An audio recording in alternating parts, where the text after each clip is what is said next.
নমস্কার। আমি আলু পটল দিয়ে পনিরের ডালনা রান্না করেছি। সম্পূর্ণ নিরামিষ সেই ডালনা গরম ভাতে তো খুব ভালো লাগে, তাছাড়াও রুটি, লুচি, পরোটা সব কিছুর সাথেই খাওয়া যায়। এরকম হেলদি টেস্টি রান্না গরমকালে খেতে খুব ভালো লাগে, কারণ আমি খুবই কম তেল মশলায় রান্নাটা করেছি। পনিরের সাথে সবজিও খাওয়া হয়ে যায়, সেই জন্য এই রান্নাটা খুবই স্বাস্থ্যকর। আপনারা এইভাবে রান্না করবেন। আসুন দেখে নিই কীভাবে আমি রান্নাটা করলাম। রান্নাটা করবার জন্য মিডিয়াম আঁচে একটা কড়াই বসিয়ে তাতে সর্ষের তেল দিয়ে দিয়েছি। তেলটা গরম হয়ে গেছে। 500 গ্রাম পনির আমি নিজের পছন্দ মতো সাইজ করে কেটে লবণ হলুদ মাখিয়ে একটু ম্যারিনেট করে নিয়েছি। এই লবণ হলুদ মাখানো থাকলে পনিরটা খেতে ভালো লাগে। আর এই পনিরগুলোই তেলের মধ্যে দিয়ে ভেজে নেব।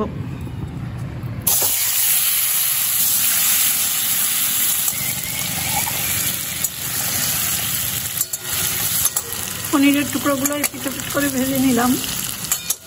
এর থেকে বেশি লাল করে কড়া করে ভাজবো না, বেশি ভাজলে পনির শক্ত হয়ে যায়। এখন পনিরগুলো আমি নামিয়ে নেব। পনির ভাজার টুকরোগুলো নামিয়ে নেওয়ার পরে আমি যে তেলটুকু আছে তাতে দেখুন 250 গ্রাম পটল এখন ছাড়িয়ে মাঝখান দিয়ে কেটে নিয়েছি। তারপর ভালো করে ধুয়ে জল ঝরিয়ে নিয়েছি। সেই পটলের টুকরোগুলো আমি ভেজে নেব। পটলের মধ্যে 1/4 চামচ লবণ দিলাম। লবণটা মিশিয়ে নেওয়ার পর আঁচটা আমি একদম লো করে দিয়েছি। এই আঁচ লো অবস্থায় আমি একটু ঢেকে দিলাম। ঢেকে দিলে পটলটা তাড়াতাড়ি হবে। প্রায় 5 মিনিট পর আমি ঢাকাটা খুলে দিচ্ছি। মাঝে একবার ঢাকা খুলে আমি নেড়ে দিয়েছি। পটলগুলো দেখুন আমি আরও 2-3 মিনিট একটু মিডিয়াম ফ্লেমে ভালো করে নেড়ে নেড়ে ভাজা ভাজা করে নিলাম। এই পটল কটাও আমি নামিয়ে নেব। পটল ভাজা নামিয়ে নেওয়ার পর কড়াইতে আবার আমি সর্ষের তেল দিয়ে দিয়েছি। এখানে 2 টেবিল চামচ সর্ষের তেল আছে। এবার ফোড়ন দেবো। ফোড়নে ছোট 2 তেজপাতা দিলাম আর 1/4 চামচ গোটা জিরে। এবার দেখুন 2 মাঝারি সাইজের আলু।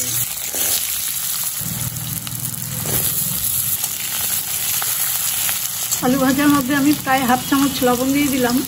এই লবণটা পুরো তরকারিতেই হয়ে যাবে। 2-3 মিনিট আমি নেড়ে নেড়ে আলুটা খুব ভালো করে ভেজে নিয়েছি। এবার মশলা দেব। 1 চামচ গুঁড়ো হলুদ জলে ভেজানো, 1 ইঞ্চি পরিমাণ আদা বাটা আর 2 লঙ্কার সাথে আমি 1 চামচ গোটা জিরে, কাঁচা জিরে বেটে নিয়েছি। এই মশলাগুলো সব আমি আলুর মধ্যে দিয়ে দেবো।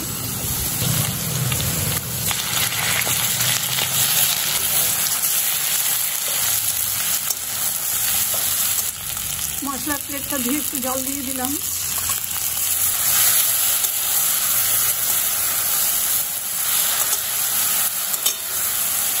আলুর সাথে মশলাটা দেখুন খুব ভালো করে কষিয়ে নিয়েছি।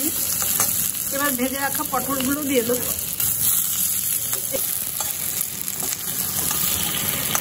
পটলগুলো আলুর সাথে ভালো করে মিশিয়ে নিয়েছি।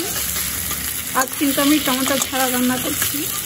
এখন 12 মাসই টমেটো পাওয়া যায় বলে আমরা সবসময় টমেটো দিই। আগের দিনে কিন্তু শীতকাল ছাড়া টমেটো পাওয়া যেত না। এই টমেটো ছাড়াও রান্না ভালো হয় খেতে। এবার আমি গরম জল দেব।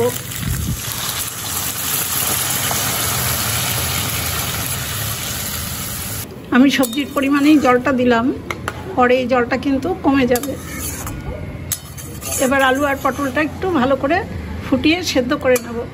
একটু মিডিয়াম আছে দেখুন আমি আলু আর পটলটা রান্না করে নিয়েছি, একটু সেদ্ধ করে নিয়েছি। এবার ভেজে রাখা পনিরগুলো সব দিয়ে দেব।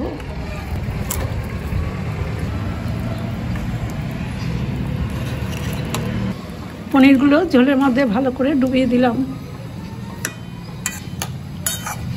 এবার রান্নাটা আমি আবার একটু ফুটিয়ে নেব।